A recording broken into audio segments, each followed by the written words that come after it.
Hello students, last topic में मैंने organophosphate insecticide discuss किए थे, पैराथायन एंड मेलाथायन। आज मैं डिस्कस करना चाह रहा हूँ कार्बेअराइल और कुछ आगे जो हैं क्यूनोन्स, एनालाइड्स, इस क्लास के जो इंसेक्टिसाइड्स और पेस्टिसाइड हैं। तो कार्बेअराइल जो हम पहले डिस्कस करेंगे। कार्बेअराइल क्या है? Carbaryl is a broad spectrum insecticide. It is commonly sold under the brand name 7. Its IUPAC name is 1-naphthyl methyl carbamate. Carbaryl has following structure. कार्बाराइल में क्या है? 1-naphthyl. तो इस तरह का जो मायोटी होगी तो उसको हम कार्बाइल मायोटी बोलते हैं कि C डबल बॉन्ड ONH लगा होगा। और जैसे इसमें क्या है, एक ग्रुप लगा है 1-naphthyl. नेप्थाइल रिंग कौन सी है? ये पहली पोजीशन पे जो है नेप्थाइल लगा है, तो इसको क्या बताया? 1-naphthyl. और मिथाइल कार्बामेट, तो ये वाला जो आपका C डबल बॉन्ड ONH और ऑक्सीजन, तो ये इसको क्या बोलते हैं हम? कार्बामेट. तो ये बेसिक मायोटी है, बेसिक स्केलेटन है कार्बेअराइल पेस्टिसाइड का। और आपका जो नेप्थाइल है वो साइड सब्स्टिट्यूएंट है। तो ये वाला कार्बेअराइल पॉलीमर जो पहला है वो कौन सा है? 1-naphthyl methyl carbamate. इसके बाद हम सिंथेसिस डिस्कस करेंगे कि carbaryl is produced by the reaction of 1-naphthol with excess phosgene to produce 1-naphthyl chloroformate. तो इसकी रिएक्शन कैसे होगी? पहली स्टेप में क्या होगा? 1-naphthol है, उसकी रिएक्शन हम किससे करेंगे? फॉस्जीन के साथ इन the presence of sodium hydroxide. तो आपका क्या बनेगा? इस रिएक्शन नेप्थॉल के OH पे रिएक्शन होगी तो क्या बनेगा? 1-naphthyl chloroformate. तो ये आपका इधर अटैच हो जाएगा, COCl और प्लस HCl निकलेगा. 1-naphthyl क्लोरोफॉर्मेट बनेगा इन स्टेप 1 में. Step 1 reaction of 1-naphthol with phosgene to form 1-naphthyl chloroformate. Second step में 1-naphthyl chloroformate is reacted with methylamine to form carbyl. तो मिथाइल अमीन क्या होगा? CH3NH2. तो वहाँ से क्या आएगा? मिथाइल अमीन से आपको क्या मिलेगा? CH3NH, जो आपका कार्बामेट का बेसिक स्केलेटन होता है. तो आपका 1-नेप्थाइल क्लोरोफॉर्मेट मिथाइलमिन के साथ रिएक्ट करेगा और क्या बनेगा? C double bond ONH CH3. और क्या आपका क्या बन जाएगा? कार्बाइल. तो कार्बाइल की जो आपकी सिंथेसिस है वो 2-स्टेप सिंथेसिस है. फर्स्ट स्टेप में क्या होगा? 1-naphthol रिएक्ट करेगा फॉस्जीन के साथ और क्या बनाएगा? 1-naphthyl क्लोरोफॉर्मेट. सेकेंड स्टेप में 1-naphthyl क्लोरोफॉर्मेट रिएक्ट करेगा मिथाइल अमीन के साथ और आपका क्या बन जाएगा? Carbyl insecticide. The reaction is carried out at room temperature. The rate of reaction is increased by removing HCl formed in step 1 with a stream of air or nitrogen. तो ये वाला जो कार्बाइल है ये एज ए इंसेक्टिसाइड यूज़ होता है in cotton, fruits, vegetable and foliage crops. It is a nematicide and is used in control of earthworm. इसके nematicide nematodes में भी यूज़ होता है और अर्थवर्म जो होते हैं नेमेटोड्स अर्थवर्म्स हैं उनको कंट्रोल करने के लिए भी एज ए इंसेक्टिसाइड यूज़ होता है. उसके बाद जो सेकंड आपका इंसेक्टिसाइड है इस क्लास में वो है कार्बोफ्यूरेन. तो आपको पता है कि कार्बेअराइल पॉलीमर्स हैं उसमें तो एक basic skeleton C double bond ONH CH3. जैसे इस तरह का जो स्ट्रक्चर तो इसमें होगा ही, और C डबल बॉन्ड O, फिर उसके बाद NH होगा, फिर उसके बाद क्या होता है? नाइट्रोजन के साथ CH3. तो ये तो बेसिक स्केलेटन है कार्बामेट पॉलीमर्स का, पॉलीमर्स नहीं आपके पेस्टिसाइड्स का. तो साथ में जो सब्स्टिट्यूएंट लगा होगा, जैसे इसमें ये सब्स्टिट्यूएंट लगा हुआ है कार्बोफ्यूरिन. कार्बोफ्यूरिन क्यों बोल रहे हैं? क्योंकि ये वाला जो आपकी रिंग है इसमें जो ऑक्सीजन है, तो अगर हम फ्यूरेन क्या होता है? एक हीट्रो साइक्लिक कंपाउंड है, ऐसे लिखते हैं हम फ्यूरेन को. तो आप देख सकते हैं ऑक्सीजन जो है हीट्रो एटम प्रेजेंट है, इसमें भी प्रेजेंट है इस रिंग में. तो इसको हमने क्या नाम दिया है? कार्बोफ्यूरेन, क्योंकि इसमें फ्यूरेन रिंग भी प्रेजेंट है. बेंजीन के साथ फ्यूरेन रिंग है तो इसको हम बोलेंगे फ्यूरेन. तो furan is one of the most toxic carbamate pesticide. तो ये क्लास कार्बामेट पेस्टिसाइड में आते हैं दोनों, कार्बाइल और carbofuran. It is use to control insect in field crops including potatoes, corn and soybeans. Carbofuran is a 2 dash dimethyl dihydro 1 benzofuran 7 yl methyl carbamate. तो इसका ये IUPAC नेम है, तो आपने ये नोट करना है। तो इस तरह से आपने स्ट्रक्चर बनाना है कि एक तो इसका बेसिक कार्बामेट स्ट्रक्चर है और इसमें क्या लगा है बेंजोफ्यूरिन, और इसमें क्या है 2 मिथाइल भी हैं 2 डाइमिथाइल। तो इसके लिए ये नाम दिया गया है। It is sparingly soluble in water but soluble in organic solvents. Water में इसकी सॉल्युबिलिटी कम है, लेकिन ऑर्गेनिक सॉल्वेंट्स में ये बहुत ज़्यादा सॉल्युबल होता है। अब हम सिंथेसिस डिस्कस करेंगे कार्बोफ्यूरिन की, जिस तरह से हमने कार्बोएराइल पेस्टिसाइड की सिंथेसिस की थी। Carbofuran is prepared by reaction of 1,2 cyclohexane dione with beta methyl allyl alcohol, beta methyl alcohol in the presence of acid which act as a catalyst to give 2 beta methyloxy 2 dash cyclohexene dash 1 on। तो इस तरह से आपका product बनेगा इसमें कि 1,2 cyclohexadiene के साथ हेक्सेन डाइन के साथ 1,2 साइक्लोहेक्सेन डाइन बोलते हैं, क्योंकि डाइओन वो इसलिए बोलते हैं क्योंकि 2 CO लगे हैं इसमें। रिएक्ट करेगा beta methyl allyl alcohol CH3 CH double bond CH2, और यहाँ पे बीटा पोजीशन पे आपका CH2OH ग्रुप है, एलाइल ग्रुप प्रेजेंट है, तो इसको हम बीटा मिथाइल एलाइल अल्कोहल बोलेंगे इन द प्रेजेंस ऑफ एसिड। तो एसिड की प्रेजेंस में ये रिएक्शन होगी और यहाँ पे ये अटैच होगा, इस ऑक्सीजन के साथ रिएक्ट करेगा, ये बॉन्ड इधर शिफ्ट होगा और यहाँ पे इस तरह से ये वाला ग्रुप अटैच हो जाएगा, यहाँ पे ग्रुप है। तो ये आपका सेकंड प्रोडक्ट बनेगा 2 beta methyloxy 2 cyclohexene dash 1 dash one, तो एक ही बचा हुआ है। तो आपका ये प्रोडक्ट बनेगा on heating 2 beta methyloxy 2 dash cyclohexene dash 1 dash one undergoes rearrangement and aromatization to form 3 substituted 1,2 dione and the dihydrofuran derivative। तो इसमें दो प्रोडक्ट बनेंगे, एक तो इनोल डेरिवेटिव और दूसरा बनेगा आपका डाइहाइड्रोफ्यूरेन डेरिवेटिव। तो इस तरह से बनेगा कि इस तरह से इसकी रिएक्शन होगी, हीटिंग करेंगे तो एक तो आपका इनोल डेरिवेटिव इस तरह से ये बनेगा और एक डाइहाइड्रोफ्यूरेन डेरिवेटिव बनेगा। तो ये आपने नोट करने हैं, दोनों डेरिवेटिव्स बनेंगे। जब हम आपका सेकंड जो इंटरमीडिएट की हीट करेंगे तो दो डेरिवेटिव्स बने।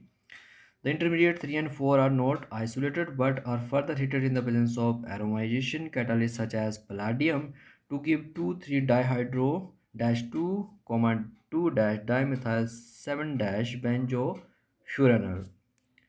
तो ये जो इंटरमीडिएट हैं जो 3 और 4 बने हैं, इनको हम जो है आइसोलेट नहीं कर पाते हैं, क्योंकि जो आपके रिएक्शन इंटरमीडिएट्स हैं उनकी जो लाइफ टाइम है वो बहुत कम होती है। तो इसमें क्या होगा, ये तीसरा और चौथा से आपस में रिएक्ट करते हैं इन द प्रेजेंस ऑफ कैटलिस्ट। तो आपका एरोमाइजेशन मींस एरोमेटिक रिंग बनेगी, यहाँ से ये एरोमेटाइजेशन होगा इस केस में। तो आपका एक ये बनेगा फिफ्थ स्ट्रक्चर 2,3 डाइहाइड्रो 2,2 डैश डाइमिथाइल 7 बेंजोफ्यूरानॉल। फ्यूरानॉल इसलिए क्योंकि OH में कन्वर्ट हो गया। तो इस तरह से आपका इंटरमीडिएट बनेगा fifth. The benzofuranol fifth is then converted to carbofuran by reaction with methyl isocyanate in the presence of a tertiary amine catalyst to get the final product carbofuran। तो आपका जो इंटरमीडिएट 5 है, जो बेंजोफ्यूरानल इंटरमीडिएट है, वो react करता है methyl isocyanate in the presence of tertiary amines as a base. जो क्या करेगा, बेस क्या करती है आपकी हाइड्रोजन को एब्स्ट्रैक्ट करती है, हाइड्रोजन को रिमूव करती है, इसलिए हम बेस यूज़ करते हैं। तो आपका ये वाला प्रोडक्ट बनेगा जो कि क्या है कार्बोफ्यूरेन। तो आपने ध्यान देना है कि ये जो है कार्बोफ्यूरेन की सिंथेसिस जो है तो थोड़ी सी टिपिकल सिंथेसिस है कि इसमें हम जो है 1,2 साइक्लोहेक्सेन डायन की रिएक्शन करते हैं बीटा मिथाइल एलाइल अल्कोहल के साथ, तो इंटरमीडिएट 2 बनता है। इंटरमीडिएट 2 को हम जब हीट करते हैं तो 3 and 4 बनते हैं। 3 and 4 से हमें बेंजोफ्यूरानल इंटरमीडिएट मिलता है। बेंजोफ्यूरानल इंटरमीडिएट की हम रिएक्शन करते हैं मिथाइल आइसोसाइनेट और टर्शरी अमीन की प्रेजेंस में, तो आपका क्या बनता है कार्बोफ्यूरेन। मिथाइल आइसोसाइनेट हम इसलिए यूज़ करते हैं क्योंकि ये वाला जो हमें प्रोडक्ट चाहिए होता है जो क्या है कार्बामेट। कार्बामेट मायोटी जो है, जो मेन जो है कार्बामेट पेस्टिसाइड की, तो ये कहाँ से मिलेगा हमें मिथाइल आइसोसाइनेट से। उसके बाद जो अदर क्लासेस, नेक्स्ट क्लास है एनालाइट्स कि एनालिन्स। एक तो एनालिन्स होते हैं लेकिन एक सब्स्टिट्यूटेड एनालिन्स होते हैं। जैसे हमारे पास एनालिन इस तरह से है NH2, लेकिन अगर हम हाइड्रोजन की जगह NH की यहाँ पे सब्स्टिट्यूशन होगा एक हाइड्रोजन, जैसे यहाँ सब्स्टिट्यूटेड एनालिन्स को क्या बोलते हैं हम? एनालाइट्स। जैसे ये आपका नाइट्रोजन है, नाइट्रोजन तो होगा ही क्योंकि ये एनिलीन्स के हैं, तो एनिलीन्स में नाइट्रोजन होगा, लेकिन यहाँ पे क्या सब्स्टिट्यूशन हो रहा है इस पे, यहाँ पे भी ये सब्स्टिट्यूटेड ग्रुप है और रिंग पे भी सब्स्टिट्यूटेड ग्रुप हैं। तो एलाक्लोर ये स्ट्रक्चर है। तो ये क्या है? जो आपके सब्स्टिट्यूटेड एनिलीन्स होंगे वो क्या, उनको क्या बोलते हैं? एनालाइड्स। कि एनिलीन है उसमें हाइड्रोजन की जगह और ग्रुप लगे होंगे तो उसको बोलते हैं हम एनालाइट्स। तो इसके एग्जांपल हैं एसिटोक्लोर जो है, यहाँ नाइट्रोजन है और सब्स्टिट्यूशन ये वाला सेम है, ये वाला सेम है, तो इसको बनेंगे एसिटोक्लोर। उसके बाद आपका है ब्यूटाक्लोर जो बहुत ही इंपॉर्टेंट है। ब्यूटाक्लोर में ये वाला रिंग जो है थोड़ी सी लंबी है और बाकी जो है सेम है, दैट ऑफ वो एलाक्लोर, मेटाक्लोर और प्रोपाक्लोर। तो ये आपके जो सब्स्टिट्यूटेड एनालिन्स वो उसको क्या बोलते हैं हम? एनालाइड्स। उसके बाद जो नेक्स्ट क्लासेस है क्यूनोन्स टाइप ऑफ पेस्टिसाइड कौन से होंगे? तो इसमें एग्जांपल है क्लोरोनिल। क्यूनोन्स मींस इस तरह से रिंग होगी, बेंजोक्विनोन बोलते हैं, और दोनों साइड ऑक्सीजन होगा और साथ में क्लोरीन भी लगे होंगे। तो क्यूनोन्स की मायोटी है। Quinones, chloranil is a quinone. It is a fungicide, insecticide and bactericide. It is known as tetrachloro-1,4-benzoquinone. तो टेट्राक्लोरो मीन्स इतने 4 क्लोरीन लगे हैं और 1/4 पोजीशन यहाँ पे नंबर ही होंगे 1 2 3 4 5 6। तो टेट्राक्लोरो 1,4-benzoquinone, तो वो क्या है? क्लोरोनिल। तो ये किस क्लास में आते हैं? क्यूनोन टाइप ऑफ इंसेक्टिसाइड्स में। तो हम इसके सिंथेसिस पे डिस्कस करते हैं कि हम जो है क्लोरोनिल जो है, इस क्लोरोनिल को हम कैसे प्रिपेयर करते हैं, और बाकी जो हमारे एनालाइट्स हैं उनके सिंथेसिस हम नेक्स्ट स्लाइड में करेंगे। Chloranil is prepared by chlorination of ortho and para chlorophenol. The step by reaction are as follows. तो हमारे कैसे बनते हैं आपके क्लोरोनिल कैसे बनेगी? पहले स्टेप में क्या होगी? ऑर्थो क्लोरोफिनोल से क्या बनता है इससे? जैसे हम लेंगे ऑर्थो क्लोरोफिनोल है ये, क्लोरीनेशन करेंगे तो इस तरह से हमारा बनेगा 2,4,6 क्लोरोफिनोल बनेगा इन the presence of HCl and HNO3। तो ये एसिड के केस में रिएक्शन तो इस तरह से आपका प्रोडक्ट बनेगा। जो आपके जिस ये वाली जो पोजीशन होगी यहाँ पे क्या आ जाता है? ऑक्सीजन आ जाती है, मीन्स क्यूनोन टाइप बन जाता है और आपका इस तरह से प्रोडक्ट बनेगा जो क्या है? टेट्राक्लोरो 1,4-benzoquinone। तो ये सिंगल है, इसके मैकेनिज्म भी दिए होंगे, लेकिन यहाँ पे सिंपल एक रिएक्शन दी हुई है कि इस तरह से आपकी रिएक्शन में जो क्लोरोनिल बनता है। उसके बाद है एलाक्लोर, जो किसका एग्जांपल है?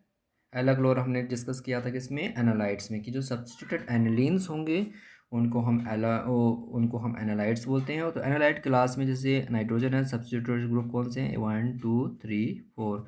तो 4 सब्स्टिट्यूशन हुई है तो इसको हम एलाक्लोर बोलते हैं। ये किस क्लास के पेस्टिसाइड में आता है? एनालाइट्स। Allachlor is an analyte herbicide. It is an odorless white solid. It is mainly employed for to control of grasses and broadleaf weeds in crops. Allachlor is क्या है? 2-chloro-N-26-diethyl phenyl N-methoxymethyl, इसके लिए देंगे acetamide. तो ये आपका group के लिए बोल रहा है acetamide.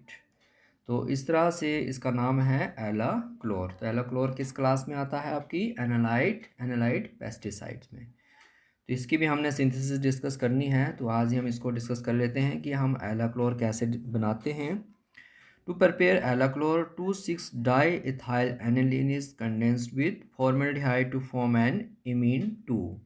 The compound 2 is then reacted with chloroacetyl chloride in benzene to form the compound 3, which is further condensed with methanol in trimethylamine to form intermediate 4.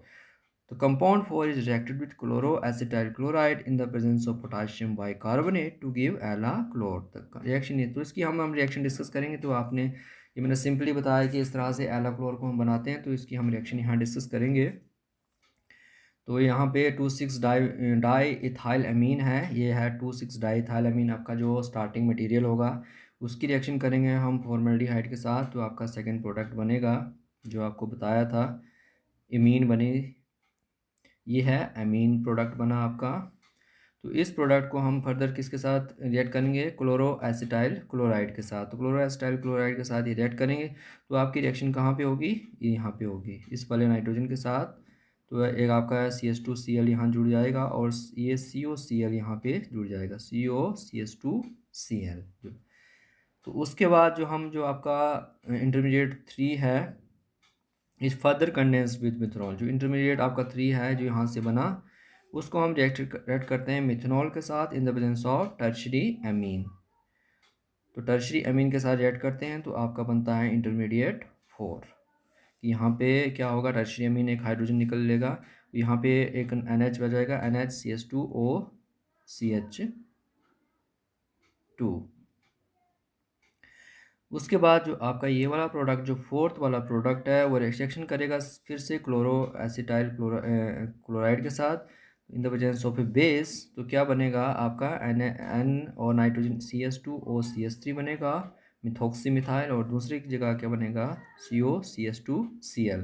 तो आपके जो रिएक्शन में क्या बना रहा है, एला क्लोर। तो एला क्लोर की जो आप हम सिंथेसिस करते हैं तो कहाँ से करेंगे, 2,6 डाइथाइल अमीन से फॉर्मल्डिहाइड इंटरमीडिएट 2 बनेगा, रिएक्शन यहाँ हुई।